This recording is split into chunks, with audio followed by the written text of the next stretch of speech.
नमस्कार दोस्तों, मेरा नाम है मोनू और स्वागत है आपका जेपीजीएस एकेडमी पे। जैसा कि दोस्तों हम लोग साइंस पढ़ रहे थे और साइंस में हम लोगों ने काफ़ी सारे चैप्टर को कंप्लीट कर लिया है। तो दोस्तों आज के क्लास में हम लोग ग्रेविटेशन चैप्टर को पढ़ने वाले हैं। साथ ही साथ इस चैप्टर से जितने भी क्वेश्चन बन सकते हैं और जितने भी क्वेश्चन पूछे गए हैं वो देखिए इस चैप्टर के लास्ट में एक साथ कंपाइल करके दिया गया है। और ये ऑलमोस्ट 70 क्वेश्चन है, केवल एक चैप्टर से लगभग 70 क्वेश्चन दिए गए हैं। अगर आप इतना कर लेते हैं तो इस चैप्टर से आपका कुछ भी नहीं छूटने वाला है। तो दोस्तों सबसे पहले हम लोग इस चैप्टर की थ्योरी पढ़ेंगे और उसके बाद इन सारे क्वेश्चन को आज के ही क्लास में हम लोग खत्म करेंगे, जिससे कि इस चैप्टर से रिलेटेड आपका कोई भी कंफ्यूजन ना रहे। तो चलिए शुरू करते हैं, स्टार्ट करते हैं थ्योरी से। देखिए जो दोस्त अगर आप थ्योरी नहीं पढ़ना चाहते हैं, अगर आपको लगता है कि मैंने इस चैप्टर को अच्छे से पढ़ लिया है, तो आप वीडियो को आगे बढ़ा करके डायरेक्टली क्वेश्चन वाले सेक्शन पे जा सकते हैं। लेकिन अगर आप चाहते हैं कि मेरा थोड़ा सा रिवीजन हो जाए क्वेश्चन करने से पहले, तो आप शुरू से स्टार्ट कर सकते हैं। तो चलिए शुरू करते हैं। देखिए सबसे पहले हम लोग ग्रेविटेशन यानी कि गुरुत्वाकर्षण के बारे में समझते हैं कि ये होता क्या है। देखिए गुरुत्वाकर्षण एक बहुत ही कमजोर बल होता है जो कि ब्रह्मांड में प्रत्येक कण या पिंड के बीच उनके द्रव्यमान के कारण लगता है। देखिए इस धरती पे ही नहीं, इस पूरे ब्रह्मांड में अगर जितनी भी वस्तुएं हैं, जितने भी पिंड हैं, उनमें हर एक पिंड के बीच एक बल ये लगता है। अगर दो पास पास रखी वस्तु है या फिर दूर दूर छोटी हो बड़ी हो कैसी भी वस्तु हो, उसके बीच एक बल हमेशा लगता है, जिसको हम लोग क्या बोलते हैं, गुरुत्वाकर्षण बल यानी कि ग्रेविटेशनल फोर्स बोलते हैं। लेकिन दोस्तों इस बल की क्वांटिटी इतनी कम होती है, ये बहुत ही कमजोर बल होता है। बहुत ही नहीं, अगर आपसे पूछा जाए कि सबसे कमजोर बल कौन होता है, तो याद रखिएगा दोस्तों सबसे कमजोर बल होता है गुरुत्वाकर्षण बल। ये इतना कमजोर होता है जिससे कि हम इसका अनुभव नहीं कर पाते हैं। इसीलिए क्या बोलते हैं, इस बल को हम लोग क्षीण मौलिक बल बोलते हैं। याद रखिएगा गुरुत्वाकर्षण बल को और क्या बोलते हैं हम लोग, तो इसको क्षीण मौलिक बल भी बोला जाता है, जो कि पूरे ब्रह्मांड में प्रत्येक कण या पिंड के बीच उसके द्रव्यमान के कारण लगता है। और ये बल कैसे लगता है, तो जो भी वस्तु होगी उसमें कुछ ना कुछ क्या होगा, द्रव्यमान होगा। इसी द्रव्यमान के कारण ये बल एक दूसरे पे लगता है। अब देखते हैं न्यूटन का गुरुत्वाकर्षण नियम, न्यूटन्स लॉ ऑफ ग्रेविटेशन। देखिए इसमें समझाया गया है कि अगर दो वस्तु रखी हुई है तो वो जितनी दूरी पे है और जितना उसमें द्रव्यमान है, इसके अनुसार उसमें कितना बल लगेगा। तो चलिए इसको समझते हैं ये कैसे काम करता है।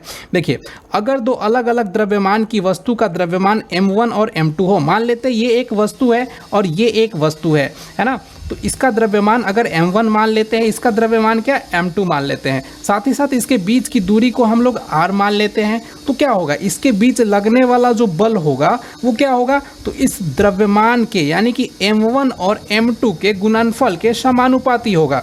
इससे क्या पता चलता है कि अगर हम m1 द्रव्यमान को बढ़ाते हैं तो ये फोर्स भी क्या होगा, बल भी बढ़ जाएगा। अगर हम द्रव्यमान को घटाते हैं तो ये बल भी क्या हो जाएगा, घट जाएगा। तो देखिए यहाँ पे लिखा गया है कि ये जो फोर्स होगा ये दोनों द्रव्यमान के गुणनफल के समानुपाती होता है। समानुपाती होने का मतलब क्या होता है, डायरेक्टली प्रोपोर्शनल का मतलब क्या होता है कि अगर हम इसको बढ़ाएंगे साथ ही साथ ये भी बढ़ेगा। अगर इसको इंक्रीज करेंगे तो ये इंक्रीज होगा, अगर इसको डिक्रीज करेंगे तो ये भी क्या हो जाएगा, डिक्रीज हो जाएगा। तो ये मास के क्या होता है, डायरेक्टली प्रोपोर्शनल होता है यानी कि समानुपाती होता है। लेकिन बीच की दूरी के, इस दोनों के बीच की दूरी को हम लोगों ने क्या माना था, r माना था ना, तो इस बीच की दूरी के ये बल क्या होता है, व्युत्क्रमानुपाती होता है यानी कि इनवर्सली प्रोपोर्शनल होता है। इट मीन्स क्या, इट मीन्स कि अगर हम इस दोनों के बीच की दूरी को बढ़ाएंगे तो ये लगने वाला जो फोर्स है वो क्या हो जाएगा, वो कम हो जाएगा। देखिए अगर हम द्रव्यमान को बढ़ाते हैं तो क्या होगा, फोर्स बढ़ता है, लेकिन अगर हम बीच की दूरी को बढ़ाते हैं तो द्रव्यमान क्या होता है, कम हो जाता है। इस तरीके से अगर हम इस समानुपाती के चिन्ह को हटाएंगे तो हमें एक फॉर्मूला मिलता है, वो क्या हो जाएगा, देख लीजिए, F बराबर क्या हो जाएगा, G। अगर इस समानुपाती के चिन्ह को हटाते हैं तो एक कांस्टेंट लगाते हैं, वो G हो जाएगा। तो क्या हो जाएगा, G m1 m2 और बटे में क्या हो जाएगा, r²। इस तरीके से आप याद रख सकते हैं कि फोर्स बराबर क्या हो जाएगा दोस्तों, G m1 m2 बटे में क्या हो जाएगा, r²। अब देखिए इस G का मान क्या होता है दोस्तों, इस G को हम लोग सार्वत्रिक गुरुत्वाकर्षण नियतांक बोलते हैं, जिसका वैल्यू क्या होता है, तो याद रखिएगा 6.67 इंटू 10⁻⁻11 न्यूटन मीटर स्क्वायर पर kg स्क्वायर। दोस्तों सीधा सीधा एग्जाम में क्वेश्चन पूछा जाता है कि G का जो मान होता है वो क्या होता है, या फिर G का यूनिट क्या होता है, मात्रक क्या होता है। तो आप दोनों याद रखिएगा दोस्तों, G का मान 6.67 इंटू 10⁻⁻11 और यूनिट क्या हो जाएगा, न्यूटन मीटर स्क्वायर पर kg स्क्वायर। आगे देखते हैं। देखिए, किसी वस्तु पर लगाए गए गुरुत्वाकर्षण बल को हम वजन कहते हैं।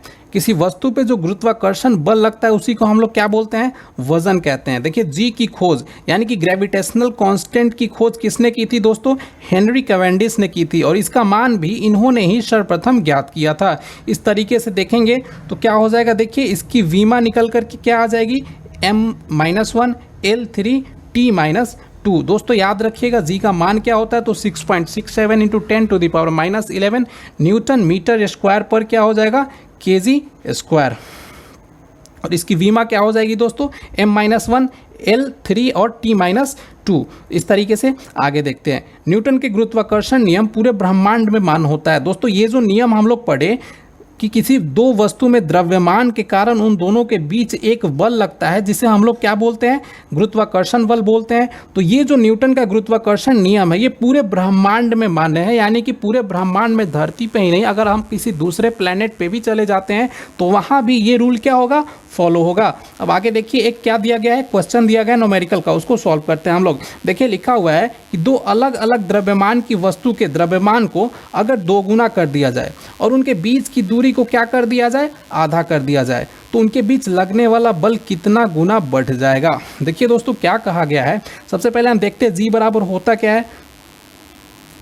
देखिए फोर्स बराबर होता क्या है, तो होता है G_m1_m2 G_m1_m2 और बटे में क्या होता है, आर स्क्वायर, यही होता है ना। तो देखिए इसमें कहा गया है कि अगर इस द्रव्यमान को हम क्या कर दें, दोगुना कर दें, ठीक है, और इसकी बीच की दूरी को हम आधा कर दें, तो इस पे लगने वाला जो बल है वो कितना गुना बढ़ जाएगा। तो यहाँ समझते हैं। देखिए यहाँ पे फॉर्मूला हमको पता है क्या होता है, F बराबर G_m1_m2 बटे आर स्क्वायर होता है ना। अब बोला गया है कि द्रव्यमान को दोगुना, यानी कि इस द्रव्यमान के पहले 2 लगा दिया गया दोगुना, और इस द्रव्यमान के पहले भी 2 लगा दिया गया। इस तरीके से ये क्या हो गया, 4 हो गया। अब देखिए दूरी को आधा कर दिया गया, यानी कि r में 2 से डिवाइड कर देंगे तो दूरी आधा हो जाएगा। अब देखिए ये 2 2 4 तो यहाँ पे हो गया, और ये r²/4 हो जाएगा। तो जो 4 हो जाएगा तो ये 4 भी तो ऊपर चला जाएगा। इस तरीके से 4 पहले से और 4 ये चला जाएगा, तो क्या हो जाएगा 16। और देखिए ये क्या होता है, G_m1_m2 बटे r²। ये किसकी वैल्यू होती है, ये f की वैल्यू होती है। तो पहले ये था, अब कितना हो गया, 16 गुना हो गया। तो याद रखिएगा दोस्तों 16 गुना हो जाएगा। कैसे सॉल्व करेंगे, तो अगर बोला जाए द्रव्यमान को दोगुना कर दिया गया है तो हम लोग उसके पहले 2 लिख देंगे। अगर बोला जाए दूरी को आधा कर दिया जाए तो उसके बटे में हम क्या लगा देंगे, 2 लगा देंगे। इस तरीके से सॉल्व करेंगे तो क्या आ जाएगा, 16 आ जाएगा। अब देखिए यहाँ पे एक बार और याद रखना है कि अगर आपसे पूछा जाए कि कितना गुना हो गया है, तो गुना तो ये 16 गुना हो गया 16 टाइम्स, लेकिन कितना गुना बढ़ गया है, तो ये बढ़ गया है 15 टाइम्स। देखिए क्वेश्चन को हमेशा अच्छे से पढ़ने के बाद ही उसका आंसर मारिएगा, नहीं तो आपसे गलती हो सकता है। यहाँ पे लिखा गया है कि अगर पूछा जाए कितना हो गया, तो ये तो हो गया 16 गुना, लेकिन कितना बढ़ गया, तो 15 गुना। जैसे बोलते थे पहले 2 था अब 4 हो गया, तो ये हो कितना गया, 2 गुना हो गया ना, लेकिन बढ़ कितना गया, 1 ही गुना बढ़ा है ना, 2 ही बढ़ा है ना। तो इस तरीके से याद रखिएगा। अब देखते हैं दोस्तों गुरुत्वाकर्षण बल और गुरुत्व बल में अंतर क्या क्या होता है।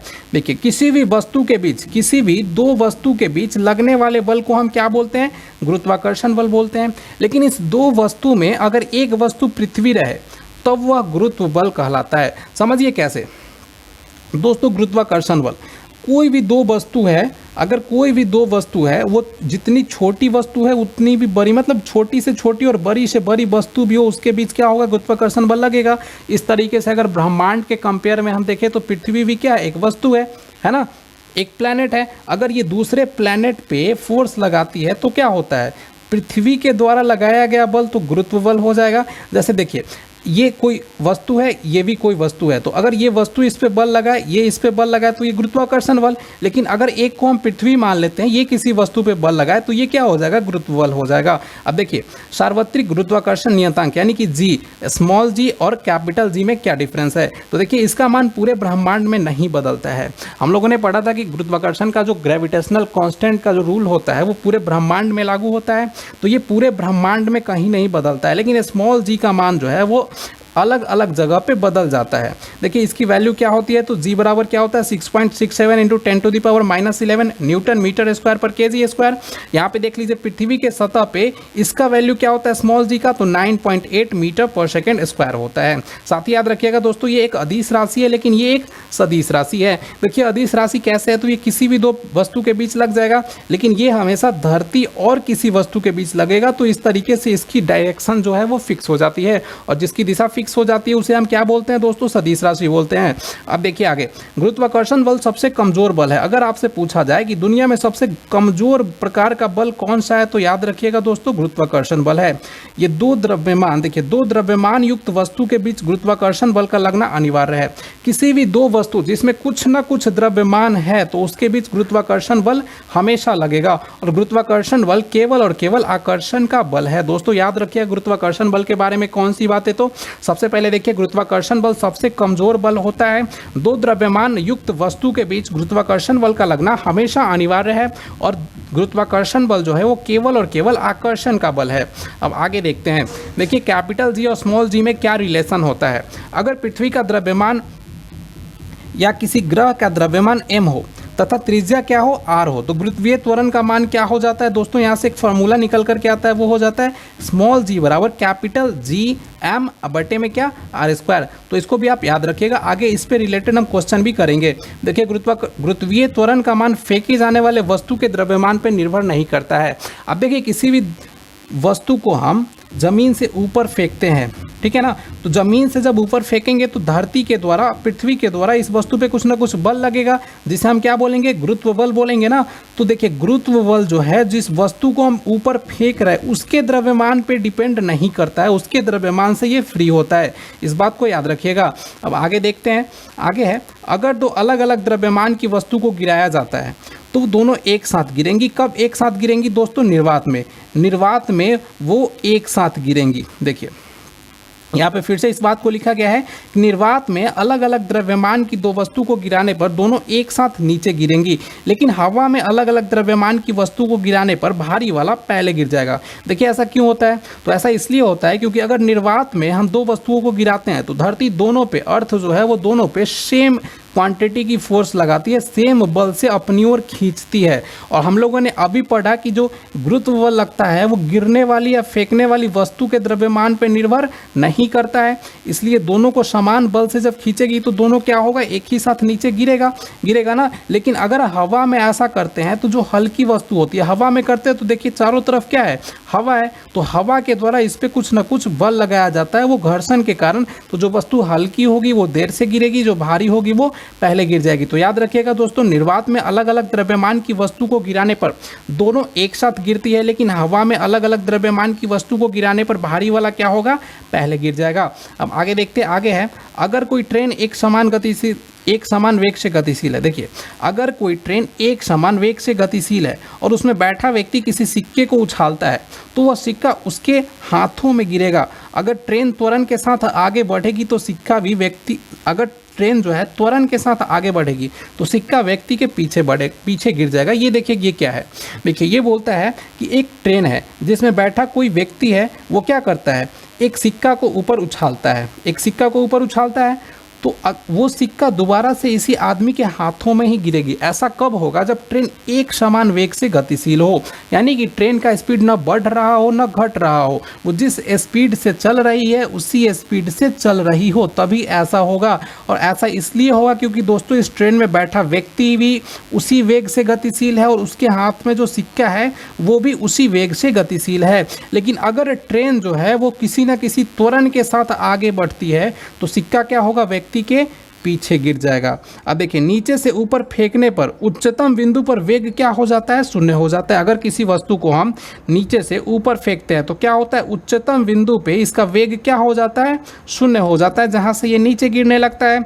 लेकिन गुरुत्वीय त्वरण का मान वहां पे क्या होता है, 10 मीटर पर सेकेंड स्क्वायर होता है। याद रखिएगा दोस्तों अगर हम किसी वस्तु को नीचे से ऊपर फेंकते हैं तो ये मैक्सिमम पॉइंट पे पहुंच करके इस वस्तु का वेग, वेलोसिटी क्या हो जाएगा, जीरो हो जाएगा, वेग जीरो हो जाएगा। लेकिन गुरुत्वीय त्वरण, एक्सेलरेशन क्या हो जाएगा वहाँ पे, 10 मीटर पर 10 मीटर पर सेकेंड स्क्वायर होगा। तो अब आगे देखते हैं। आगे है, अगर कोई वस्तु किसी ग्रह के चारों ओर चक्कर लगाती है तो किया गया कार्य क्या होगा? शून्य होता है। अगर कोई वस्तु किसी ग्रह के चारों ओर चक्कर लगाती है तो किया गया कार्य इसलिए शून्य होगा क्योंकि विस्थापन शून्य होगा। जहां से चलना प्रारंभ की है वस्तु वहीं पे आकर के वापस रुक जाएगी, तो वो किया गया कार्य क्या हो जाएगा? 0 हो जाएगा, क्योंकि विस्थापन क्या है? शून्य है। अब देखिए स्मॉल जी बराबर क्या होता है? तो कैपिटल जी m बटे में r स्क्वायर, इसको हम लोगों ने याद किया है। अब देखिए नीचे g के मान में प्रतिशत बदलाव, आप याद रखिएगा -2 × r में प्रतिशत बदलाव, यही होता है इसका फॉर्मूला। स्मॉल जी के मान में जो अगर बदलाव निकालने के लिए आए तो क्या करेंगे? -2 × r में दूरी में प्रतिशत बदलाव। अब देखिए इससे रिलेटेड क्वेश्चन कैसे करेंगे हम लोग। अगर किसी ग्रह के द्रव्यमान को स्थिर रखते हुए ग्रह की त्रिज्या में 2% की वृद्धि कर दी जाए तो गुरुत्वीय त्वरण के मान में कितने प्रतिशत का वृद्धि होगा? याद रखिएगा -2 फॉर्मूला का है और क्या किया हम? 2% की वृद्धि किए हैं। इस तरीके से यहाँ पे -4 आ गया और माइनस क्या दिखा रहा है कि ये 4% की कमी हो जाएगी। आगे समझते हैं जी के मान में परिवर्तन। देखिए स्मॉल जी के मान में परिवर्तन, इसमें कौन कौन से केस बनते हैं? तो सबसे पहले हम लोग केस 1 पढ़ते हैं। पृथ्वी की सतह से ऊंचाई बढ़ने के कारण, यानी कि पृथ्वी के सतह से अर्थ सरफेस से जैसे जैसे ऊंचाई बढ़ती है, हाइट इंक्रीज होती है, वैसे वैसे गुरुत्वीय त्वरण का, ग्रेविटेशनल एक्सेलरेशन का मान जो है वो क्या होता है? घटते जाता है, वो कम होते जाता है। एक केस तो ये हो गया। देखिए पृथ्वी के सतह से ऊंचाई बढ़ने पर गुरुत्वीय त्वरण का मान क्या होता है? घटता है, याद रखिएगा। अगला केस देखते हैं। केस 2 है कि पृथ्वी के सतह से गहराई बढ़ने के कारण जैसे जैसे हम इस अर्थ सरफेस से नीचे जाते हैं, यानी कि हम अगर अर्थ सरफेस से ऊपर जाएंगे तो भी गुरुत्वीय त्वरण का मान क्या होगा? कम होगा। अगर इस अर्थ सरफेस से हम नीचे जाएंगे तो भी गुरुत्वीय त्वरण का मान क्या होगा? कम होगा। देखिए इसी बात को यहाँ पे लिखा गया है कि पृथ्वी सतह से गहराई बढ़ने के कारण गुरुत्वीय त्वरण का मान क्या होता है? घटता है। और अगर वस्तु पृथ्वी के केंद्र पर हो, अगर वस्तु पृथ्वी के केंद्र पर हो, ये ऊंचाई सरफेस से घट करके कहाँ आ जाए? इसके सेंटर में आ जाए, तो वहाँ पे इस गुरुत्वीय त्वरण का मान क्या होता है? 0 हो जाता है। देखिए केस नंबर 3 है कि पृथ्वी के घूर्णन गति के कारण, देखिए पृथ्वी के घूर्णन गति के कारण भी क्या होता है? तो देखिए ध्रुव पे और विषुवत रेखा पे, ये अर्थ है तो ये ध्रुव है, ये दोनों ध्रुव है, और ये बीच वाला लाइन क्या है? विषुवत रेखा है, जो लाइन पृथ्वी को बीचों बीच 2 भागों में बांटता है, उसी को क्या बोलते हैं हम लोग? इक्वेटर बोलते हैं, भूमध्य रेखा बोलते हैं, साथ ही साथ विषुवत रेखा भी बोलते हैं इसी को। तो देखिए ये विषुवत रेखा हो जाएगा और ये क्या हो जाएगा? ध्रुव हो जाएगा। तो जब हम पृथ्वी की घूर्णन गति को बढ़ाएंगे, देखिए ध्रुव पर गुरुत्वीय त्वरण का मान विषुवत रेखा की तुलना में अधिक होता है। सबसे पहले तो ये याद रखेंगे कि अगर ये पृथ्वी है, एक मिनट, देखिए स्टार्ट करते हैं। तो अगर ये अर्थ है, देखिए अगर ये अर्थ है तो इसके ध्रुव पे क्या होगा? ये विषुवत रेखा पे और ये ध्रुव पे, तो ध्रुव पे हमेशा गुरुत्वीय त्वरण का मान क्या होगा? इस विषुवत रेखा की तुलना में अधिक होगा। इसी बात को लिखा गया है। आगे देखिए, आगे है विषुवत रेखा से ध्रुव की ओर जाने पे, विषुवत रेखा से यानी कि बीच से हम इधर जाए या फिर इधर जाए ध्रुव की ओर, तो क्या होगा? गुरुत्वीय त्वरण के मान में वृद्धि होगी, क्योंकि ध्रुव पे ज़्यादा होता है और यहाँ पे कम होता है, तो कम से ज़्यादा की तरफ जाएंगे तो बढ़ेगा, ऑब्वियसली है कि बढ़ेगा। आगे देखिए ध्रुव से विषुवत रेखा की ओर आने पर गुरुत्वीय त्वरण का मान क्या होगा? घटेगा। यानी कि देखिए अगर ज़्यादा से कम की ओर जाएंगे, देखिए अगर ये हमारा अर्थ है ना, इसके बीचों बीच ये लाइन जो है इसको हम लोग इक्वेटर बोलते हैं ना, विषुवत रेखा या भूमध्य रेखा। तो देखिए ये जो ध्रुव है ये पोल है, नॉर्थ पोल और साउथ पोल। तो एक मिनट दोस्तों,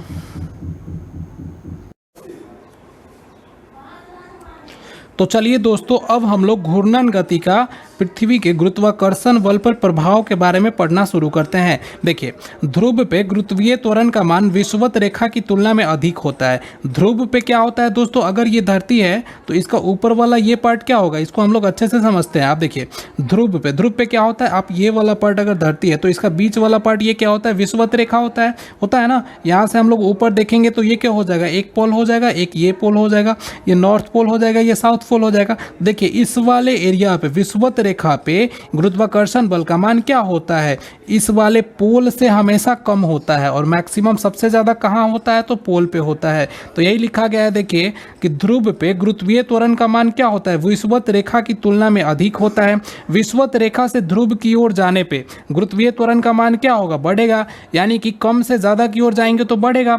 ध्रुव पे विषुवत रेखा, ध्रुव से विषुवत रेखा की ओर आने पे गुरुत्वीय त्वरण का मान क्या होगा? घटेगा। यानी कि देख लीजिए ये ध्रुव है और ध्रुव से हम लोग विषुवत रेखा की तरफ आएंगे तो क्या होगा? मान घटेगा, क्योंकि यहाँ पे ज़्यादा होता है, यहाँ पे कम होता है।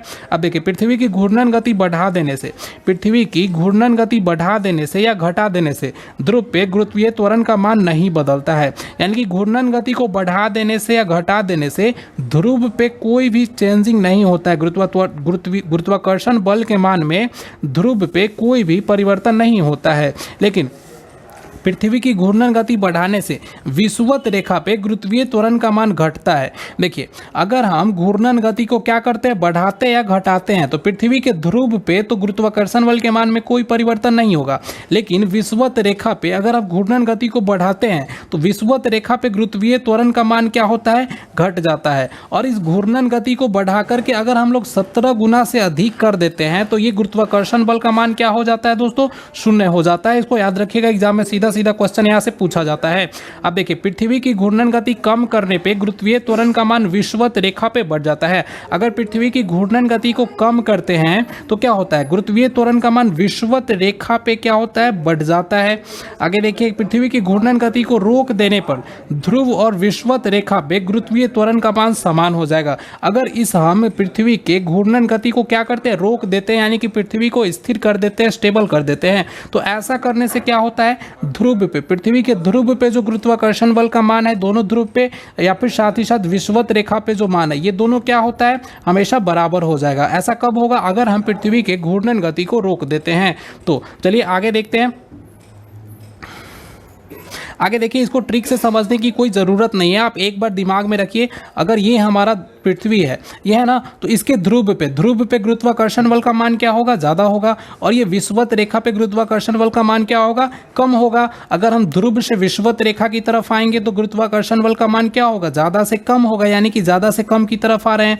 अगर हम विषुवत रेखा से ध्रुव की तरफ जाएंगे तो क्या होगा? गुरुत्वाकर्षण बल के मान में वृद्धि होगा, क्योंकि यहाँ पे कम होता है, यहाँ पे ज़्यादा होता है। अब देखिए अगर घूर्णन गति, अगर पृथ्वी का घूर्णन गति है, इसको हम लोग बढ़ाते या घटाते हैं, तो अगर इसको बढ़ाते या घटाते हैं तो इसका प्रभाव ये ध्रुव पे कुछ भी नहीं पड़ता है, ध्रुव पे कोई प्रभाव नहीं पड़ता है। लेकिन विषुवत रेखा पे क्या होता है? इसका प्रभाव पड़ता है बढ़ाने या घटाने से। और अगर हम घूर्णन गति को 17 गुना से ज़्यादा बढ़ा देते हैं तो गुरुत्वाकर्षण बल का मान विषुवत रेखा पे क्या होगा? शून्य हो जाएगा। अगर हम इस घूर्णन को, पृथ्वी के घूर्णन को रोक देते हैं, स्टेबल कर देते हैं, तो क्या होगा दोस्तों? इस ध्रुव पे और इस विषुवत रेखा पे दोनों जगह गुरुत्वाकर्षण बल का मान क्या हो जाएगा? समान हो जाएगा। अब देखिए द्रव्यमान और भार में अंतर समझते हैं। Difference between mass and weight. देखिए क्या होता है, द्रव्यमान का मान पूरे ब्रह्मांड में कहीं नहीं बदलता है। द्रव्यमान जो होता है वो किसी भी वस्तु का, वो पूरे ब्रह्मांड में कहीं भी चेंज नहीं होता है।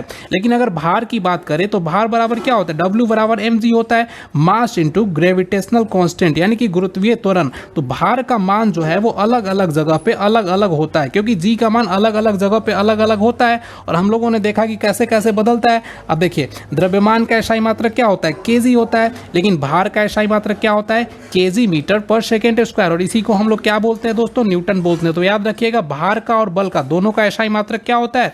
न्यूटन होता है। अब देखिए आगे द्रव्यमान एक अदिश राशि है। द्रव्यमान कैसी राशि है? एक अदिश राशि है। लेकिन भार कैसी राशि है? तो सदिश राशि है। अब आगे देखिए नोट करके लिखा गया है कि चंद्रमा पर गुरुत्वीय त्वरण का मान धरती पे गुरुत्वीय त्वरण के मान के 1/6 के बराबर होता है। यानी कि किसी वस्तु का भार अगर धरती पे 60 kg है तो उसको अगर चंद्रमा पे ले जाएंगे तो वो क्या हो जाएगा? 60/6 हो जाएगा, यानी कि 6वां भाग हो जाएगा वहाँ पे। अब देखिए क्या होता है, अंतरिक्ष यान के अंदर तथा निर्वात में किसी वस्तु का भार शून्य होता है। अंतरिक्ष यान के अंदर या फिर निर्वात में किसी वस्तु का भार का मान क्या होता है दोस्तों? शून्य होता है। अब देखिए इसके बाद न्यूमेरिकल क्वेश्चन दिया गया है और इसको बहुत अच्छे से बनाइएगा। इसमें 99% बच्चों का आंसर गलत होता है। वो कैसे होता है अभी हम लोग समझेंगे इसके बारे में। देखिए अगर किसी वस्तु का भार पृथ्वी की सतह पे 600 न्यूटन है, क्या है? 600 न्यूटन है तो चंद्रमा की सतह पे उसका उस वस्तु का द्रव्यमान क्या होगा। दोस्तों यहाँ पे देखिए, यहाँ पे भार की बात की जा रही है लेकिन क्वेश्चन में पूछा क्या जा रहा है दोस्तों, द्रव्यमान पूछा जा रहा है। तो ऐसा होता है जैसे कि ये धरती और चंद्रमा के बारे में कोई भी क्वेश्चन आता है, बच्चे करते क्या है 1/6 या 6 गुना करके आंसर दे देते हैं, जो कि बिल्कुल गलत है और यहीं से आपका आंसर क्या हो जाएगा, गलत हो जाएगा। देखिए यहाँ पे क्या दिया गया है, भार दिया गया है, किसी वस्तु का भार पृथ्वी की सतह पे क्या है 600 न्यूटन है। याद रखिएगा दोस्तों, ये द्रव्यमान नहीं दिया गया है, ये भार दिया गया है 600 न्यूटन। और W बराबर होता क्या है दोस्तों, mg होता है, मास इंटू ग्रेविटेशनल कांस्टेंट। तो यहाँ से हम देखेंगे तो W बराबर जब mg हो जाएगा तो mg बराबर 600 न्यूटन। अब देखिए m और g का मान क्या हो जाएगा, तो 10 मीटर पर सेकेंड। यहाँ से m इंटू 10 बराबर क्या हो जाएगा 600। यहाँ से m बराबर निकालेंगे तो क्या आ जाएगा दोस्तों 60 kg आ जाएगा। तो इस तरीके से इसका आंसर क्या हो जाएगा 60 kg आ जाएगा। अगला क्वेश्चन देखते हैं। बस चाचा रेस्ट ले लीजिए, नहीं तो रेस्ट। तो चलिए दोस्तों अगले क्वेश्चन पे चलते हैं। हमारा अगला क्वेश्चन क्या है, देखिए यहाँ पे हमारा अगला क्वेश्चन है कि चंद्रमा पर यदि किसी वस्तु का भार 600 न्यूटन है, अगर चंद्रमा पे किसी वस्तु का भार 600 न्यूटन है तो पृथ्वी पे उसका भार क्या होगा। तो देखिए इसको कैसे बनाएंगे, इसमें भी क्या दिया गया है दोस्तों, हमें किसी वस्तु का भार दिया गया है। तो भार W बराबर होता क्या है, mg होता है, यानी कि W बराबर क्या हो जाएगा, देख लीजिए 600 न्यूटन हो जाएगा। ये कैसे हो जाएगा आप समझिए, यहाँ पे देखिए चंद्रमा पे यदि किसी वस्तु का भार 600 न्यूटन है तो पृथ्वी पर उसका भार क्या होगा। तो देखिए यहाँ पे 600 न्यूटन क्या दिया गया है, चंद्रमा पे किसी वस्तु का भार दिया गया है। तो 600 बराबर क्या हो जाएगा दोस्तों, mg/6 हो जाएगा। यहाँ से mg बराबर क्या हो जाएगा 3600 न्यूटन हो जाएगा। और mg को हम क्या बोलते हैं, W बोलते हैं। तो W बराबर mg, तो mg बराबर हम निकालें 3600 न्यूटन, यहाँ पे 3600 न्यूटन हो जाएगा। अब आगे देखिए पलायन वेग क्या होता है, एस्केप वेलोसिटी क्या होता है। पलायन वेग वह वेग है जिसे किसी वस्तु को फेंकने पर वह वस्तु वापस लौट कर नहीं आती है। दोस्तों बहुत ही कमाल की चीज़ है, अगर इस वेग से हम किसी भी वस्तु को फेंक देते हैं तो वो दोबारा लौट कर हमारे पास यानी कि धरती पे नहीं आने वाली है। देखिए अगर किसी ग्रह का द्रव्यमान m है और त्रिज्या r है तो उस ग्रह का पलायन वेग क्या हो जाएगा, देखिए √2 gm/r। दोस्तों आपको इतना सारा याद रखने की कोई ज़रूरत नहीं है, जो इंपॉर्टेंट है आप उसको याद रखिए। देखिए यहाँ से पलायन वेग का मान फेंके जाने वाले वस्तु के द्रव्यमान पर निर्भर नहीं करता है, यानी कि पलायन वेग इस पे कतई निर्भर नहीं करता है कि हम किस वस्तु को फेंक रहे हैं, हम किसी आदमी को फेंक रहे हैं, किसी पत्थर को फेंक रहे हैं, किसी चीज़ को फेंक रहे हैं, इससे उसको कोई फर्क नहीं पड़ता है। आप जो वस्तु फेंक रहे हैं उसके द्रव्यमान पर निर्भर नहीं करता है, और ना ही प्रक्षेपण कोण पर निर्भर करता है, और ना ही इस बात पर निर्भर करता है कि उसको हम कितने डिग्री का एंगल बना करके फेंक रहे हैं, ऊपर फेंक रहे हैं या फिर साइड में फेंक रहे हैं। देखिए पृथ्वी पर पलायन वेग का मान हमेशा 11.2 किलोमीटर पर सेकेंड होता है, यानी कि बस मायने इतना रखता है कि हम जिस वस्तु को फेंक रहे हैं फेंकते समय उसकी वेग कितनी होनी चाहिए, तो 11.2 किलोमीटर पर सेकेंड होनी चाहिए। आप याद रखिए कतई इस पर फर्क नहीं पड़ेगा कि हम किस चीज को फेंक रहे हैं, उसका द्रव्यमान कितना है या फिर किस एंगल से फेंक रहे हैं, बस फर्क इतना पड़ेगा कि जिस वस्तु को हम फेंक रहे हैं उसका वेग कितना होना चाहिए दोस्तों, 11.2 किलोमीटर पर सेकेंड होना चाहिए। अब देखिए चंद्रमा पर पलायन वेग का मान जो होता है वो 2.35 किलोमीटर पर सेकेंड के बराबर होता है। दोस्तों याद रखिएगा पहले केवल धरती पर पलायन वेग का मान पूछा जाता था, लेकिन आजकल जो एग्जाम हो रहा है रेलवे के उसमें पूछा जा रहा है कि चंद्रमा पर किसी वस्तु के पलायन वेग का मान कितना होता है। तो याद रखिएगा 2.35 किलोमीटर चंद्रमा पे किसी वस्तु का पलायन वेग होता है। आगे देखिए सूर्य पर पलायन वेग का मान कितना होता है दोस्तों, 42 किलोमीटर पर सेकेंड होता है। तो याद रखिएगा ज्यादा चांस है पृथ्वी का पूछा जाए, नहीं तो चंद्रमा का पूछा जाए। याद रखिएगा कभी कभी सूर्य का भी पूछ लिया जाता है। तो पृथ्वी पे किसी वस्तु का पलायन वेग का मान कितना होगा 11.2 किलोमीटर पर सेकेंड, लेकिन चंद्रमा पे किसी वस्तु के पलायन वेग का मान कितना होगा 2.35 किलोमीटर। अगर सूर्य पे पूछा जाए तो 42 किलोमीटर पर सेकेंड। अब देखिए चंद्रमा पर उतरने वाले अंतरिक्ष यात्री अपने पीठ पे बोझा बांधकर उतरते हैं, क्योंकि पृथ्वी की तुलना में वहाँ चंद्रमा पे पलायन वेग का मान क्या है, कम है। क्या पता अगर पलायन वेग से गति कर गए तो हमेशा से चंद्रमा पर से वापस ना आए चंद्रमा पे वो।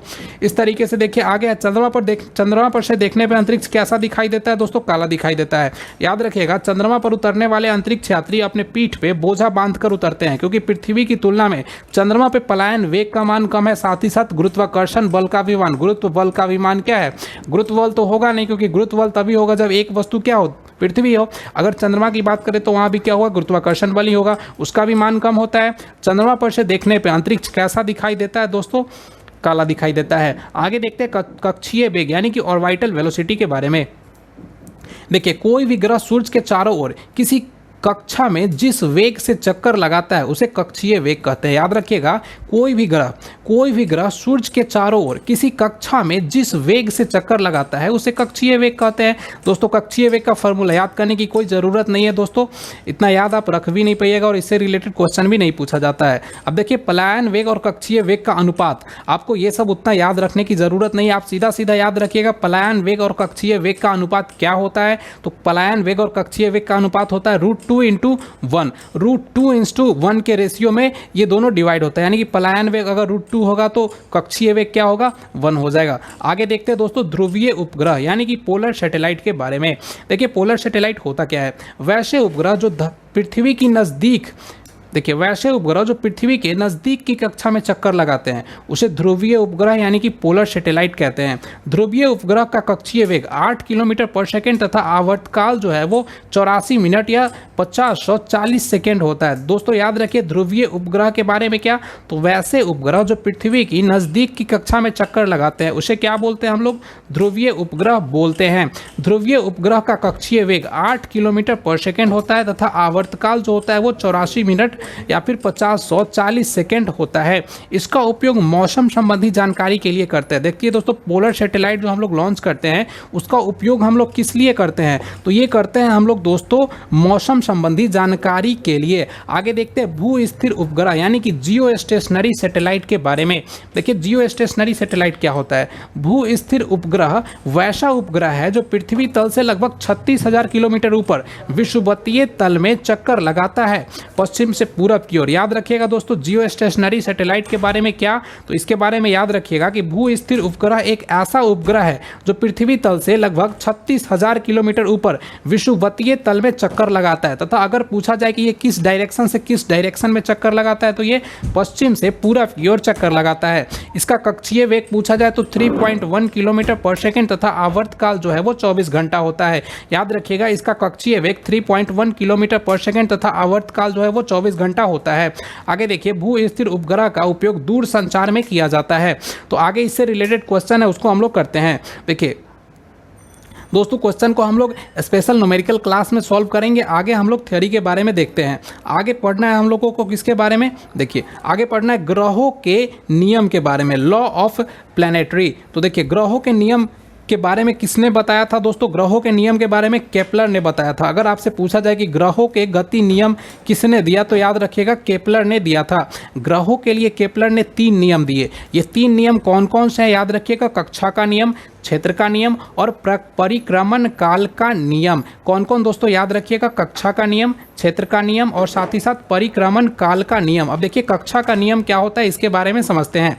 देखिए कक्षा का नियम, कोई भी ग्रह सूर्य के चारों तरफ दीर्घ वृत्ताकार कक्षा में चक्कर लगाती है। याद रखिएगा दोस्तों, किस वृत्ताकार पथ पे, तो दीर्घ वृत्ताकार कक्षा में चक्कर लगाती है। आपको यहाँ से एक ही पॉइंट याद रखना है, क्या, दीर्घ वृत्ताकार। आगे देखिए, जिसके फोकस पे कौन होता है दोस्तों, सूर्य होता है। क्षेत्र का नियम, कोई भी ग्रह अगर सूर्य के चारों ओर चक्कर लगाता है तो वह समान समय में समान क्षेत्रफल तय करता है। क्षेत्रफल का, क्षेत्र का नियम क्या है, तो कोई भी ग्रह अगर सूर्य के चारों ओर चक्कर लगाता है तो वह समान समय में समान क्षेत्रफल को तय करता है। आगे देख लीजिए, परिक्रमण काल का नियम क्या है।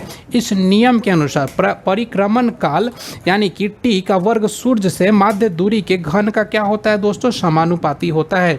चलिए आगे समझते हैं। आगे हम लोग देखिए, आगे लिखा हुआ है कोई भी ग्रह सूर्य के चारों ओर दीर्घ वृत्ताकार कक्षा में चक्कर लगाता है। यह बात पहले कोपरनिकस ने बताई थी, लेकिन इस बात को ग्रह का नियम देकर केपलर ने क्या किया, सत्यापित किया। याद रखिएगा दोस्तों, कोई भी ग्रह सूर्य के चारों ओर दीर्घ वृत्ताकार कक्षा में चक्कर लगाती है, ये बात सबसे पहले बताई किसने थी दोस्तों, कोपरनिकस ने। लेकिन आगे चल के इस बात को ग्रहों का नियम देकर केपलर ने सत्यापित किया। तो चलिए दोस्तों, अब हम लोग द्रव्यमान केंद्र के बारे में पढ़ना शुरू करते हैं। तो देखिए, द्रव्यमान केंद्र यानी कि सेंटर ऑफ मास के बारे में पढ़ना शुरू करते हैं। देखिए, वह केंद्र जहां कोई वस्तु संतुलन की अवस्था में रहती है, वह केंद्र जहां पे कोई वस्तु क्या होती है, संतुलन की अवस्था में रहती है, उसे क्या बोलते हैं हम लोग, द्रव्यमान केंद्र बोलते हैं। द्रव्यमान केंद्र वस्तु के अंदर भी हो सकता है, वस्तु के बाहर भी हो सकता है। आप यहाँ पे फिगर में समझिए, जो द्रव्यमान केंद्र यानी कि सेंटर ऑफ मास है वो किसी वस्तु के अंदर भी हो सकता है यानी और उस वस्तु के बाहर भी हो सकता है। देखिए इसके एप्लीकेशन क्या क्या है जहाँ से क्वेश्चन पूछे जाते हैं। देखिए कोई भी वस्तु दो जगह संतुलन में होती है, एक तो अपने द्रव्यमान केंद्र पे और दूसरा आधार पे। आधार पे तो सारी वस्तुएं क्या होती है दोस्तों, संतुलन में होती है। साथ ही साथ वो एक और केंद्र पे क्या होती है, द्रव्यमान केंद्र पे भी संतुलन में रहती है। अगर द्रव्यमान केंद्र आधार की ओर आ जाए तो कोई भी वस्तु अधिक संतुलन में आ जाएगी। देखिए इसके एप्लीकेशन क्या क्या है जहां से क्वेश्चन पूछा जाता है। तो बूढ़ा व्यक्ति झुककर चलता है, क्यों? क्योंकि उसका जो द्रव्यमान केंद्र है वो आधार की ओर आ जाता है और वो ज्यादा संतुलित हो जाता है। आगे देखिए पर्वत पर चढ़ने वाला व्यक्ति झुककर चलता है, क्यों? झुककर चलने से होता क्या है कि उसका जो द्रव्यमान केंद्र है ये आधार है, तो इसके आधार की ओर आ जाता है, जिससे वो ज्यादा संतुलित हो जाता है। आगे देखिए बोझा उठाने वाला व्यक्ति झुककर चलता है। ट्रक पे ओवरलोडिंग करना मना है, क्योंकि उसका जो द्रव्यमान केंद्र है वो आधार से कितना, अगर ज़्यादा ओवरलोड करेंगे तो वो आधार से दूर होता चला जाएगा। साथ ही साथ सीढ़ी पे चढ़ने वाला व्यक्ति हमेशा झुककर चलता है, क्यों? क्योंकि उसका द्रव्यमान केंद्र आधार के नज़दीक आ जाए और वह ज़्यादा संतुलित फील करे। आगे देखिए पीसा की मीनार झुके होने के बावजूद भी क्या है, संतुलन में है। आगे हम लोग बल आघूर्ण यानी कि टॉर्क के बारे में पढ़ते हैं। देखिए टॉर्क वह राशि है जो किसी वस्तु को घूर्णन गति देती है। एक तो दोस्तों रेखीय गति होती है, दूसरी कैसी गति होती है दोस्तों, घूर्णन गति होती है। तो याद रखिएगा दोस्तों, वह राशि जो किसी वस्तु को घूर्णन गति देती है उसे क्या बोलते हैं हम लोग, बल आघूर्ण यानी कि टॉर्क बोलते हैं। और बल आघूर्ण वह भौतिक राशि है जो किसी वस्तु को वृत्तीय गति में ला देती है। वह भौतिक राशि जो किसी वस्तु को रेखीय गति में ला देती है उसे क्या बोलते हैं हम लोग, बल बोलते हैं। लेकिन अगर वृत्तीय गति में ला देती है उसको हम लोग क्या बोलेंगे, बल आघूर्ण बोलेंगे। बल आघूर्ण बराबर होता क्या है दोस्तों, बल गुणे बाहुबल होता है, याद रखिएगा। आगे देखते हैं हम लोग।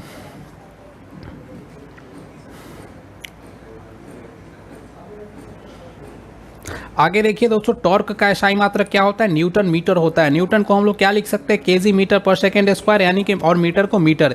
इस तरीके से टॉर्क का SI मात्रक, बल आघूर्ण का SI मात्रक क्या हो जाएगा, केजी मीटर स्क्वायर पर सेकेंड स्क्वायर। साथ ही साथ इसकी विमा क्या हो जाएगी दोस्तों, mL/t-2। देखिए टॉर्क जो है बल आघूर्ण कैसी राशि है, बल आघूर्ण एक सदिश राशि है। देखिए बल बाहु का मान जितना अधिक होगा लगने वाला बल उतना ही क्या होगा, कम होगा। बल बाहु का मान जितना अधिक होगा लगने वाला बल उतना ही कम हो जाएगा। अब इसके एप्लीकेशन को देखते हैं। तो देखिए कुम्हार के चाक में लकड़ी फंसाने का गड्ढा परिधि के पास होता है, यहाँ पे होता है, जिससे बल क्या होता है, कम लगता है।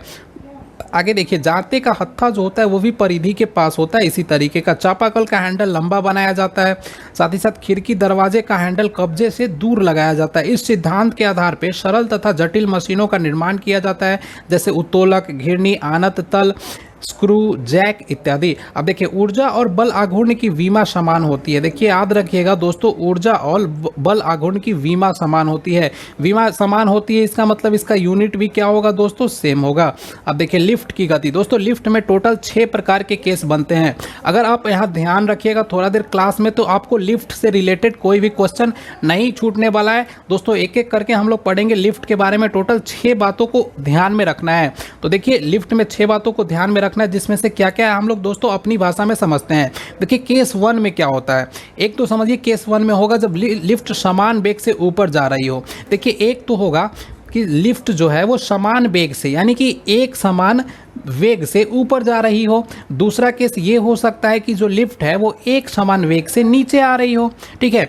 तीसरा क्या हो सकता है दोस्तों, तीसरा केस ये हो सकता है कि जो लिफ्ट है वो कुछ ना कुछ त्वरण के साथ ऊपर जा रही हो। चौथा केस क्या हो सकता है कि जो लिफ्ट है वो कुछ ना कुछ त्वरण के साथ नीचे आ रही हो।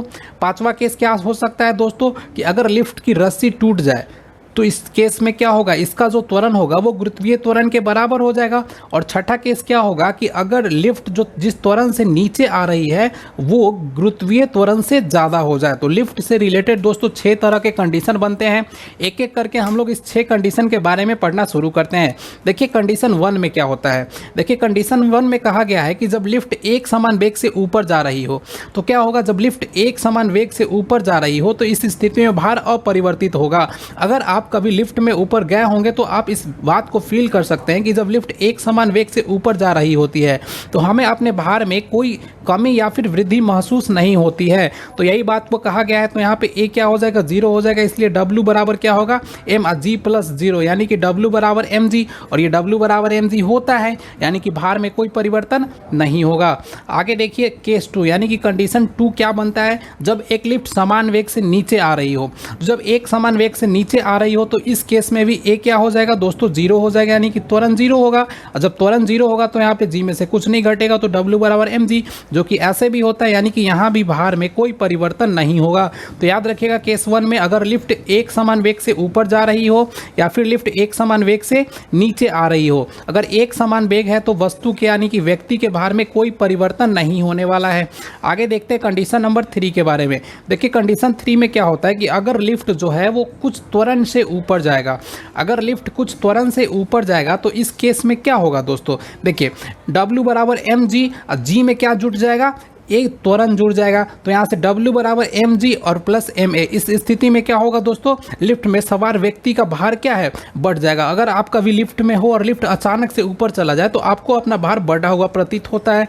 तो कंडीशन नंबर 3 में याद रखिएगा कि अगर लिफ्ट ए त्वरण से ऊपर जा रहा हो तो वस्तु का भार क्या होगा दोस्तों, बढ़ जाएगा। अगर लिफ्ट ए त्वरण से नीचे आ रही हो तो वस्तु का भार घट जाएगा। दोनों सेम है। अब देखते हैं हम लोग कंडीशन नंबर 5 के बारे में। देखिए अगर लिफ्ट का रस्सी टूट जाए, अगर लिफ्ट का रस्सा टूट जाए तो क्या होगा, ऐसी स्थिति में देखिए, ऐसी स्थिति में क्या होगा, जो लिफ्ट है वो गुरुत्वीय त्वरण के वेग से नीचे गिरने लगेगा। देखिए ये तो कुछ ना कुछ इसमें एक्सेलरेशन था, कुछ ना कुछ त्वरण था, लेकिन जब ये रस्सी ही टूट गया तो धरती जिस वेग से हमें खींच रही है उसी वेग से क्या करेगी, इस लिफ्ट को भी नीचे खींचेगी।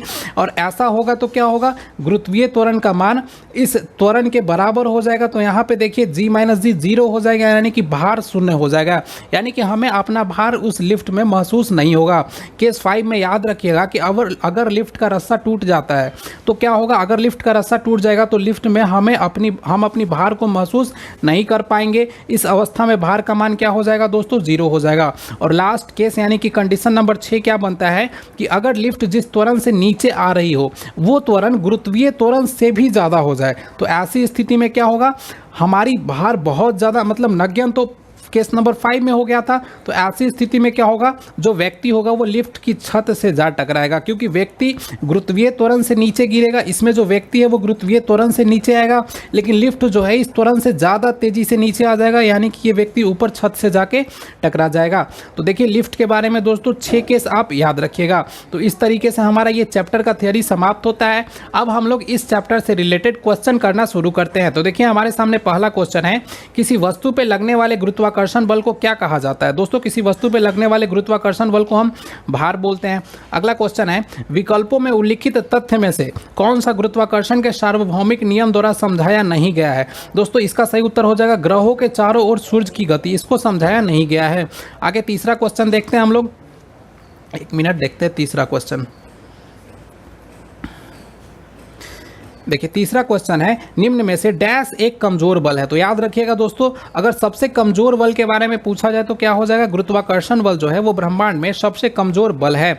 आगे देखिए गुरुत्वाकर्षण नियतांक जी का मान क्या होता है, हम लोगों ने याद किया था क्या होता है, 6.6734 इंटू 10⁻11 और न्यूटन मीटर स्क्वायर पर केजी स्क्वायर। आगे देखते हैं क्वेश्चन नंबर 5। क्वेश्चन नंबर 5 है, ब्रह्मांड में किन्हीं दो निकाय के बीच गुरुत्वाकर्षण बल का मान निर्भर करता है। किस चीज पे निर्भर करता है दोस्तों, उसके द्रव्यमानों के योग पे निर्भर करता है। हम लोगों ने याद किया था कि क्या होता है, जी बराबर क्या होता है, m1 इंटू m2 बटे में क्या होता है, आर स्क्वायर, यानी कि इसका जो द्रव्यमान होता है उसके गुणनफल पे निर्भर करता है। अगला क्वेश्चन देखते हैं। अगला क्वेश्चन है, दो वस्तुओं के बीच की दूरी को यदि 2 गुना कर दिया जाए तो इन दोनों के बीच बल का क्या प्रभाव होगा। दोस्तों ये बल क्या हो जाएगा, 4 गुना हो जाएगा। हम लोगों ने न्यूमेरिकल क्वेश्चन में इसको अच्छे से सॉल्व किया था। आगे 7 नंबर क्वेश्चन देखते हैं, ब्रह्मांड में प्रत्येक वस्तु एक अन्य वस्तु को एक बल के साथ आकर्षित करती है जो डैश के वर्ग के विपरीत अनुपातिक होता है। दोस्तों उनके बीच की दूरी के विपरीत अनुपातिक होता है। क्वेश्चन नंबर 8 देखते हैं, दिए गए कथनों में ए व बी में कौन सा कथन सत्य है। गुरुत्वाकर्षण बल क्या है, देखिए दो वस्तुओं के द्रव्यमान के गुणनफल का सीधा अनुपातिक, दो वस्तुओं के बीच की दूरी के वर्ग के सीधे अनुपातिक। दोस्तों m1 और m2 ऊपर होता है, इसका सीधा अनुपातिक है, तो ए तो सही है, लेकिन बी उसकी दूरी यानी कि आर स्क्वायर नीचे होता है, यानी कि इसके व्युत्क्रमानुपातिक होता है। यहाँ पे अनुक्रमानुपातिक लिखा है, यानी कि ये क्या हो जाएगा, गलत हो जाएगा। तो इसका सही उत्तर क्या हो जाएगा, केवल ए सत्य है, जबकि बी क्या है, असत्य है। अगला क्वेश्चन देखते हैं, गुरुत्वाकर्षण सार्वत्रिक गुरुत्वाकर्षण नियतांक जी का एसआई मात्रक क्या होता है दोस्तों, न्यूटन मीटर स्क्वायर पर केजी स्क्वायर। अगला क्वेश्चन देखते हैं, निम्न में से कौन सा प्लेटनरी बॉडीज के लिए केपलर के नियमों का एक सही उपयोग है। देखिए इसका सही उत्तर हो जाएगा कक्षीय अवधि ग्रह के द्रव्यमान पर निर्भर करती है।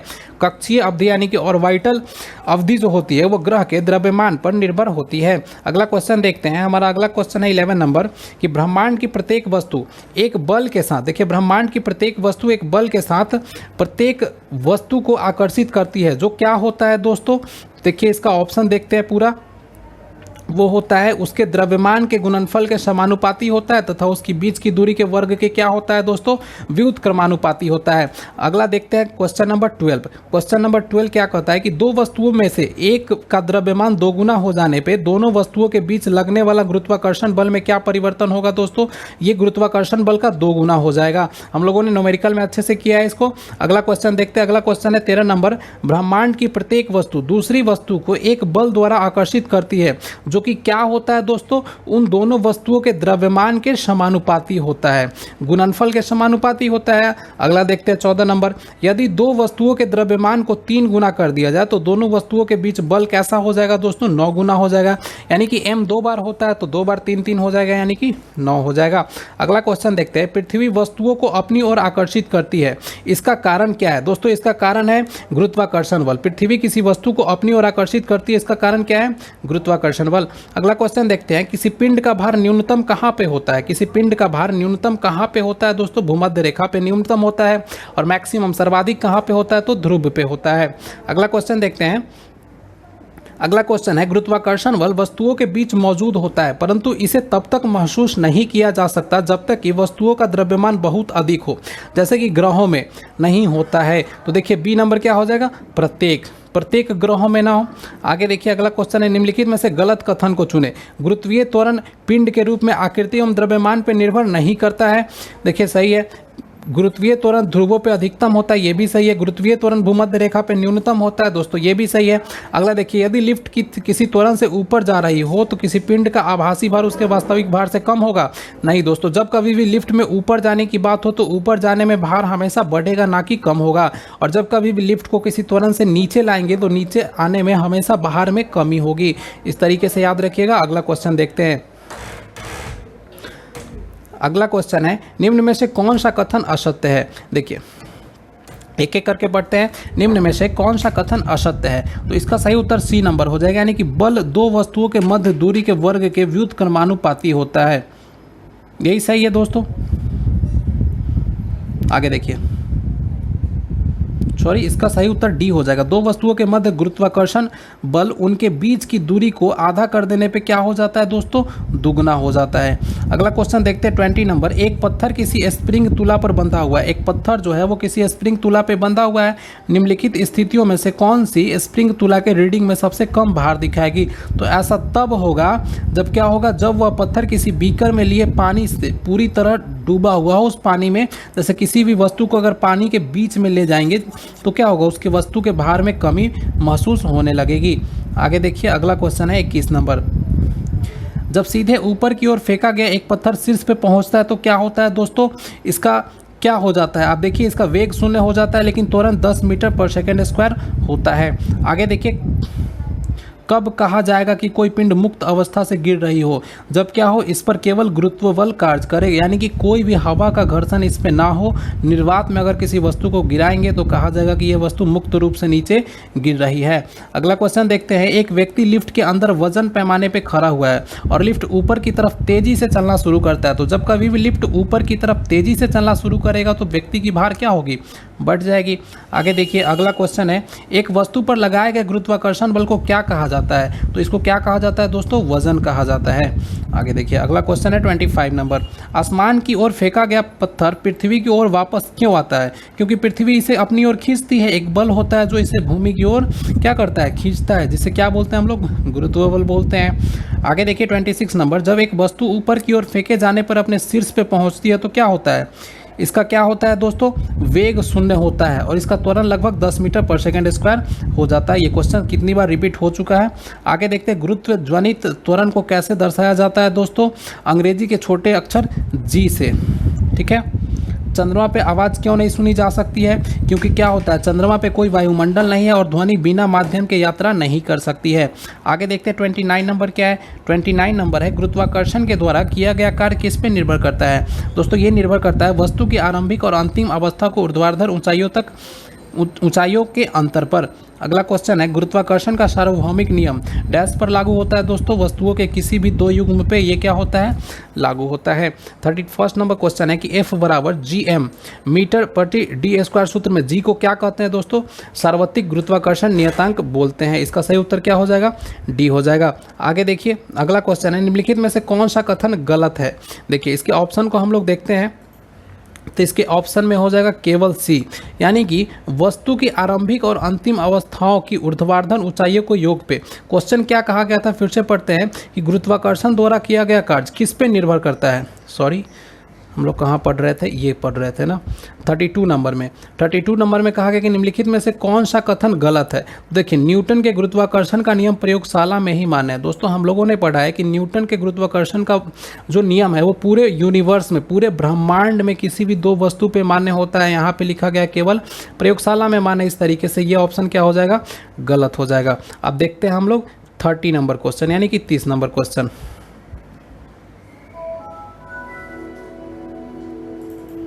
एक बार चेक कर लेते हैं कौन सा क्वेश्चन हम लोगों ने अभी तक किया था। वो 32 नंबर। तो अब हम लोग देखते हैं 33 नंबर क्वेश्चन। देखिए 33 नंबर है यदि दो कणों के बीच की दूरी को बढ़ा दी जाती है तो इनके बीच गुरुत्वाकर्षण बल के मान पे क्या होगा? दोस्तों अगर दूरी को बढ़ाएंगे तो गुरुत्वाकर्षण बल क्या हो जाएगा दोस्तों, कम हो जाएगा। अगर द्रव्यमान को बढ़ाएंगे तो गुरुत्वाकर्षण बल क्या हो जाएगा, बढ़ जाएगा। याद रखिएगा। अगला क्वेश्चन पढ़ते हैं। दो वस्तुओं के बीच गुरुत्वाकर्षण बल F है। यदि दोनों वस्तुओं के बीच की दूरी को परिवर्तित किए बिना उनके द्रव्यमान को आधा कर दिया जाए तो गुरुत्वाकर्षण बल क्या हो जाएगा दोस्तों, F/4 हो जाएगा। फिर से देखिए दो वस्तुओं के बीच गुरुत्वाकर्षण बल F है, ठीक है। यदि दोनों वस्तुओं के बीच की दूरी को परिवर्तित किए बिना, यानी कि उसके बीच की जो दूरी थी उसको कुछ नहीं करना है, उस दूरी को उतना ही रहने देना है, लेकिन उसके द्रव्यमान को क्या कर दिया जाए, आधा कर दिया जाए, तो इसमें गुरुत्वाकर्षण बल का मान क्या हो जाएगा दोस्तों, dy/4 हो जाएगा। यानी कि द्रव्यमान को अगर हम बढ़ाते हैं तो गुरुत्वाकर्षण बल का मान भी बढ़ता है, अगर द्रव्यमान को घटाते हैं तो गुरुत्वाकर्षण बल का मान घटता है। लेकिन अगर दूरी को घटाते हैं तो क्या होता है, गुरुत्वाकर्षण बल का मान बढ़ जाता है, अगर दूरी को बढ़ाते हैं तो घट जाता है। आगे देखिए अगला है पृथ्वी वस्तुओं को अपनी ओर आकर्षित करती है, यह डैश के कारण होता है दोस्तों, ये होता है गुरुत्वाकर्षण बल के कारण। 36 नंबर पढ़ते हैं। निम्नलिखित में से क्या गुरुत्वाकर्षण के सार्वत्रिक नियम से संबंधित नहीं है।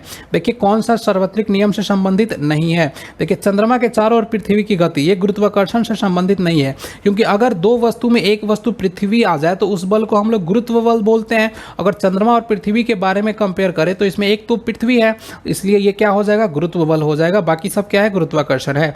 आगे देखते हैं 37 नंबर। जी का मान डैश के साथ बढ़ता है, तो जी का मान ऊंचाई में कमी के साथ क्या होता है, बढ़ता है। एक मिनट दोस्तों फिर से पढ़ते हैं इस क्वेश्चन को। क्वेश्चन में लिखा गया है कि जी का मान डैश के साथ बढ़ता है, तो जी का मान स्मॉल जी का मान ऊंचाई में कमी के साथ बढ़ता है, ऐसा नहीं होता है दोस्तों। सॉरी एक एक करके पढ़ते। देखिए ऊंचाई में वृद्धि, तो ऊंचाई में वृद्धि के साथ क्या होता है, बढ़ता है। बी आयतन में वृद्धि से कोई प्रभाव नहीं पड़ता है, आयतन में कमी से भी कोई नहीं प्रभाव पड़ता है। देखिए ऊंचाई में कमी लिखा गया है, तो ऊंचाई में कमी यानी कि अगर ये धरती है, यहाँ पे कोई वस्तु है, तो अगर इसकी ऊंचाई को कम करेंगे, धरती के नजदीक लाएंगे तो गुरुत्व बल का मान क्या हो जाएगा, बढ़ जाएगा। इस तरीके से ऑप्शन नंबर डी क्या हो जाएगा, सही हो जाएगा। आगे देखिए जब किसी पिंड को विषुवत रेखा से उत्तर और दक्षिण ध्रुवों पर ले जाया जाता है तो उसका भार क्या होता है। दोस्तों आपको बताए थे हम कि क्या होता है, अगर ये धरती है तो इसके दोनों पोल पे गुरुत्व बल का मान क्या होता है, गुरुत्वाकर्षण बल का मान सबसे ज़्यादा होता है। अगर विषुवत रेखा की बात करें, इक्वेटर की बात करें, तो यहाँ पे कम होता है। तो यहाँ देख लीजिए, अगर विषुवत रेखा से ध्रुव की ओर जाएंगे तो बढ़ेगा, अगर ध्रुव से विषुवत रेखा की ओर आएंगे तो घटेगा। तो यहाँ पे क्या कहा गया है कि जब किसी पिंड को विषुवत रेखा से उत्तर और दक्षिणी ध्रुवों पर ले जाया जाता है, तो ध्रुवों पर ले जाया जाता है तो भार क्या हो जाएगा, बढ़ जाएगा, क्योंकि विषुवत रेखा से ध्रुव पे गुरुत्वाकर्षण बल का मान क्या होता है, अधिक होता है। आगे देखते 39 नंबर क्वेश्चन। जब एक उपग्रह पृथ्वी के चारों ओर 4000 किलोमीटर त्रिज्या के ग्रह पथ में घूमता है तो गुरुत्वाकर्षण बल द्वारा किए गए कार्य की गणना कीजिए।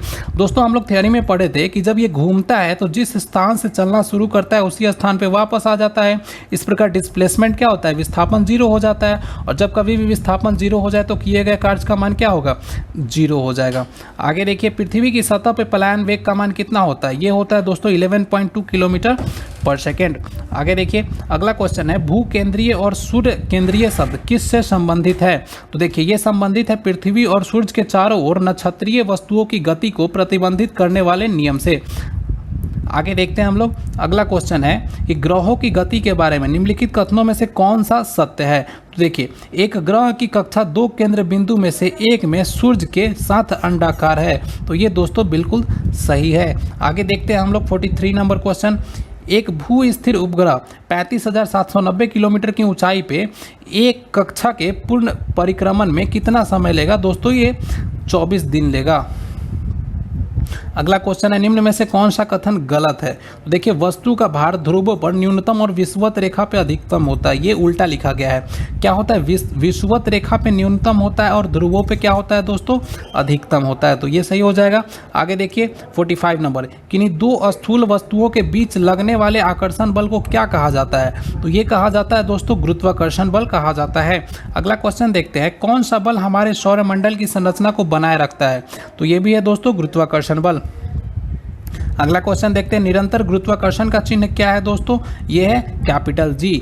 आगे देखिए, इनमें कौन सी एक रासायनिक प्रतिक्रिया नहीं है। तो देखिए, रासायनिक प्रतिक्रिया क्या नहीं है, गुरुत्वाकर्षण। गुरुत्वाकर्षण एक बल है, लेकिन अपघटन की बात करें तो ये एक रिएक्शन है। रासायनिक प्रतिक्रिया है ऑक्सीकरण भी, और हाइड्रोलिसिस भी एक रासायनिक प्रतिक्रिया है, लेकिन गुरुत्वाकर्षण क्या है, एक बल है। तो इस तरीके से अगला क्वेश्चन देखते हैं, अंतरिक्ष यान के अंदर अंतरिक्ष यात्री वजन महसूस करते हैं। दोस्तों शून्य वजन महसूस करते हैं, क्योंकि वहां पे निर्वात का माहौल होता है। आगे देखते हैं, पृथ्वी के केंद्र पे एक पिंड का मान क्या होगा। दोस्तों एक पिंड का मान 0 होगा, क्योंकि पृथ्वी के अगर हम केंद्र की बात करें तो यहाँ पे गुरुत्व बल का मान क्या हो जाता है, 0 हो जाता है। आगे देखिए, गुरुत्वीय त्वरण G डैश पर निर्भर नहीं करता है। तो ये निर्भर नहीं करता है दोस्तों गिरने वाली वस्तु के द्रव्यमान पे। गिरने वाली वस्तु या फेंके जाने वाली वस्तु के द्रव्यमान पे ये कभी भी निर्भर नहीं करता है। आगे देखते हैं 52 नंबर क्वेश्चन क्या कहता है, चंद्रमा की सतह पे लाए गए चट्टान पे क्या असर होगा। देखिए, चंद्रमा की सतह से लाए गए चट्टान पर क्या असर होगा। तो क्या होगा, इसके भार में परिवर्तन होगा, क्योंकि वहां पे गुरुत्व बल का मान कम होता है और धरती पे गुरुत्व बल का मान क्या होता है, ज्यादा होता है। 53 नंबर क्वेश्चन देखते हैं, जब दो अंडों को किसी निश्चित ऊंचाई से इस प्रकार गिराया जाता है कि एक अंडा पक्के फर्श पे और दूसरा तकिए पे गिरता है, तो निम्न में से कौन संभावित परिणाम नहीं होगा। विभिन्न ऊंचाइयों से गिराई गई वस्तु पे भिन्न भिन्न स्तर के बल लगते हैं, दोनों अंडे टूट जाएंगे। पक्के फर्श पे गिरने वाला अंडा टूट जाएगा, क्योंकि एक छोटे समय अंतराल में इसके लिए एक विस्तृत बल कार्य करता है। तकिए पर गिरने वाला अंडा नहीं टूटेगा, क्योंकि अंडे पर लंबे समय के लिए छोटा सा बल कार्य करता है। देखिए, इसमें कुछ ज़्यादा बुद्धिजीवी जो लोग होंगे उस क्या करेंगे, ऑप्शन नंबर डी मारेंगे, लेकिन सीधा सीधा याद रखिएगा दोनों अंडे क्या हो जाएंगे, टूट जाएंगे। तो इसका ऑप्शन नंबर बी क्या होगा, सही होगा। 54 नंबर देखते हैं, किसी वस्तु का भार सर्वाधिक होता है, कहाँ पे होता है दोस्तों, ध्रुव पे होता है, विषुवत रेखा पे कम होता है, अगर केंद्र पे चले जाए तो 0 हो जाता है। 55 नंबर देखिए, डैश के अनुसार जी का मान घटता है। तो ये घटता है दोस्तों ऊंचाई, अगर अर्थ सरफेस से ऊंचाई को बढ़ाते हैं तो क्या होता है, स्मॉल जी का मान घटेगा। अगर अर्थ सरफेस से ऊंचाई को कम करते हैं, यानी कि नीचे की तरफ जाते हैं, तो भी जी का मान, स्मॉल जी का मान क्या होगा, घटेगा। अगर पृथ्वी के केंद्र में पहुंच जाएंगे तो वहां पे गुरुत्व बल का मान क्या होता है दोस्तों, 0 होता है। आगे देखिए, अगला क्वेश्चन है 57 नंबर, कि पृथ्वी की सतह से h गहराई पे तथा पृथ्वी की सतह से h ऊंचाई पे गुरुत्वाकर्षण बल का अनुपात क्या होगा, जहां r पृथ्वी की त्रिज्या और h क्या है, h कम है और इसे। तो देखिए यहाँ पे क्या होगा, h के साथ रैखिक ढंग से बढ़ेगा, यानी कि जैसे जैसे हम बढ़ाएंगे वैसे वैसे देखिए क्या होगा। कहा जा रहा है कि पृथ्वी की सतह से h गहराई पे तथा पृथ्वी की सतह से h ऊंचाई पे, तो एक तो गहराई पे जा रहा है, एक ऊंचाई पे जा रहा है, तो जैसे जैसे ये बढ़ेगा घटेगा वैसे वैसे ही ये घटेगा, तो ये रैखिक ढंग से बढ़ेगा या घटेगा। अगला क्वेश्चन देखते हैं, अगला क्वेश्चन है 58 नंबर। 58 नंबर है कि जी का मान, तो जी का मान क्या होता है दोस्तों, पृथ्वी के केंद्र की ओर जाने पर कम होता है, और अगर हम केंद्र पर पहुँच जाए तो 0 हो जाएगा। अगर विषुवत रेखा पे पूछ ले तो न्यूनतम होता है, अगर केंद्र पे ध्रुव पे पूछ ले तो अधिकतम होता है। जैसे जैसे अर्थ अर्थ सरफेस से ऊपर जाएंगे वैसे वैसे इसका मान क्या होगा, बढ़ेगा। जैसे जैसे अर्थ सरफेस से नीचे जाएंगे इसका मान क्या होगा, दोनों केस में इसका मान घटेगा। 59 नंबर क्वेश्चन देखते हैं कि मुक्त रूप से गिरने के दौरान पिंड किस स्थिति में होगा। तो ये होगा भारहीनता की स्थिति में, क्योंकि जब मुक्त स्थान से गिरेगी तो क्या होगा दोस्तों, उसका भार नगण्य हो जाएगा। और अगला क्वेश्चन देखते हैं हम लोग। अगला क्वेश्चन है किसी वस्तु पे कार्य करने वाले गुरुत्व बल को डैश के रूप में जाना जाता है। ये जाना जाता है दोस्तों भार के रूप में। अगला क्वेश्चन है कि गुरुत्वाकर्षण की वजह से उत्पन्न होने वाले त्वरण का मान डैश में निर्भर नहीं होता। तो दोस्तों ये निर्भर नहीं होता है, नीचे गिरने वाली वस्तु के द्रव्यमान पर निर्भर नहीं करता है। कभी भी कोई वस्तु अगर फेंकी जाती है ऊपर तो उस फेंके जाने वाले वस्तु के द्रव्यमान पर निर्भर नहीं करता है, नीचे गिरने वाले वस्तु के भी द्रव्यमान पर निर्भर नहीं करता है। इसी का उदाहरण है कि अगर निर्वात में वैक्यूम में अगर दो वस्तुओं को ऊपर से नीचे गिराएंगे तो क्या होगा, अगर एक वस्तु का द्रव्यमान ज़्यादा है दूसरे वस्तु का द्रव्यमान कम है, लेकिन दोनों ही केस में ये वस्तु एक साथ जमीन पे गिरेगी। ऐसा इसीलिए होता है कि गुरुत्व बल जो है वो गिरने वाली या फेंके जाने वाली वस्तु के द्रव्यमान पे निर्भर नहीं करता है। लेकिन अगर निर्वात के अलावा इसको कहीं भी हम वायुमंडल में गिराएंगे तो इस केस में क्या होगा, इसके चारों तरफ हवा है जो कि इस पर कुछ ना कुछ घर्षण बल लगाएगी। ऐसी स्थिति में जो हल्का वाला होगा वो देर से गिरेगा और जो भारी वाला होगा वो जल्दी गिर जाएगा। आगे देखते हैं हम लोग 62 नंबर क्वेश्चन। निम्नलिखित में से कौन सा गुरुत्वाकर्षण बल का उदाहरण नहीं है। तो इसमें देखिए ग्रहों के वायुमंडल को उनसे अलग होने से रोकना, ये बिल्कुल गुरुत्वाकर्षण बल का उदाहरण है। यह ब्लैक होल के घूर्णन में सहायक है। दोस्तों ऐसा हम लोगों ने कभी नहीं पढ़ा है तो ये क्या हो जाएगा, गलत हो जाएगा। आगे देखते हैं 63 नंबर क्वेश्चन। मुक्त रूप से गिरना केवल डैश में संभव है। तो मुक्त रूप से गिरना केवल और केवल निर्वात में संभव है, क्योंकि अगर निर्वात के अलावा हम कहीं भी इसे गिराएंगे तो इस पे चारों तरफ से हवा का कुछ ना कुछ घर्षण बल कार्य करेगा। अगला क्वेश्चन देखते हैं, गुरुत्व बल डैश के बीच आकर्षण बल द्वारा परिभाषित होता है। तो ये होता है दोस्तों दो द्रव्यमानों के बीच। अगर ब्रह्मांड में कोई दो वस्तु है और अगर उसमें कुछ ना कुछ द्रव्यमान है, अगर कुछ भी द्रव्यमान है तो उसके बीच क्या होगा, आकर्षण बल लगेगा, जिसे हम लोग गुरुत्वाकर्षण के नाम से जानते हैं। आगे देखते हैं 65 नंबर क्वेश्चन। पृथ्वी के चारों ओर चंद्रमा की गति डैश के कारण होती है। तो दोस्तों ये होती है गुरुत्व बल के कारण, क्योंकि अगर पृथ्वी और चंद्रमा की बात करें तो इसमें एक वस्तु क्या आ जाती है, पृथ्वी आ जाती है। और जब पृथ्वी किसी वस्तु पे अपना बल लगाती है तो उसे गुरुत्वाकर्षण न बोल के क्या बोलते हैं, गुरुत्व बल बोलते हैं। आगे देखते हैं हम लोग 66 नंबर क्वेश्चन। पृथ्वी की भूमध्य रेखा पे किसी पिंड के भार की तुलना में ध्रुवों पर पिंड का भार क्या होता है। तो दोस्तों इसको हम लोग कितने अच्छे से पढ़े आपको अभी याद करना है। देखिए इसमें क्या क्या होता है, अगर ये धरती है तो इसमें विषुवत रेखा पे मान क्या होता है, सबसे कम होता है। अगर ध्रुव पे बात करें नॉर्थ पोल और साउथ पोल पे तो क्या होता है, सबसे ज़्यादा होता है। अगर देखिए अर्थ सरफेस से नीचे चले जाए इसके कहाँ पे, इसकी मूल बिंदु पे, इसके केंद्र पे, तो वहाँ पे भी ग्रेविटेशनल का मान क्या होता है, 0 हो जाता है इस तरीके से। अगला क्वेश्चन देखते हैं 67 नंबर। निम्न में से किस स्थान पे गुरुत्वीय त्वरण का मान 0 होता है। तो इसका सही उत्तर क्या हो जाएगा, पृथ्वी के केंद्र पे गुरुत्व बल का मान क्या हो जाता है दोस्तों, 0 हो जाता है। आगे देखते हैं 68 नंबर। वह बिंदु जहाँ पर एक वस्तु का संपूर्ण भार कार्य करता है उसको क्या कहा जाता है दोस्तों, उसको कहा जाता है गुरुत्वाकर्षण का केंद्र कहा जाता है। और दूसरी किसी वस्तु का जो संपूर्ण भार स्थित होता है उसको क्या बोलते हैं हम लोग, द्रव्यमान केंद्र बोलते हैं। आगे देखते हैं 69 नंबर क्वेश्चन कि जी की स्मॉल जी की इकाई त्वरण की इकाई के समान होती है, अर्थात क्या, तो त्वरण की इकाई को क्या होती है, मीटर पर सेकेंड स्क्वायर। तो यही हो जाएगी गुरुत्व बल की भी इकाई। आगे देखते हैं हम लोग 70 नंबर क्वेश्चन। निम्न में से कौन सा कथन असत्य है। देखिए जी का मान ऊंचाई के साथ साथ परिवर्तित होता है। स्मॉल जी का मान बिल्कुल सही है दोस्तों। स्मॉल जी का मान ऊंचाई बढ़ाने से क्या होता है, घटते जाता है। जी का मान गिरती हुई वस्तु के द्रव्यमान पर निर्भर करता है। ये दोस्तों बिल्कुल गलत है, क्योंकि जी का मान, स्मॉल जी का मान है वो फेंकी गई वस्तु या फिर गिरती हुई वस्तु के द्रव्यमान पर निर्भर नहीं करता है। आगे देखते हैं हम लोग। तो दोस्तों ये था हमारा आज का चैप्टर, जिसमें हम लोगों ने क्या क्या पढ़ा दोस्तों। इस चैप्टर में हम लोग गुरुत्वाकर्षण से रिलेटेड जितने भी थ्योरी है उसको पढ़े। उसके बाद इससे रिलेटेड टोटल 70 क्वेश्चन को किया, जो कि पिछले हर एक एग्जाम में पूछा गया था। तो दोस्तों इस वीडियो को हम लोग यहीं तक रखते हैं और उम्मीद है आपको ये वीडियो अच्छा लगा होगा। अगर ऐसे ही वीडियो और आप देखना चाहते हैं तो हमारे चैनल को सब्सक्राइब कीजिए, साथ ही साथ इस वीडियो को अपने दोस्तों के साथ शेयर कीजिए। मिलेंगे आपसे अगले वीडियो में ऐसे ही फिजिक्स के किसी इंपॉर्टेंट चैप्टर को लेकर। तब तक के लिए जय हिंद।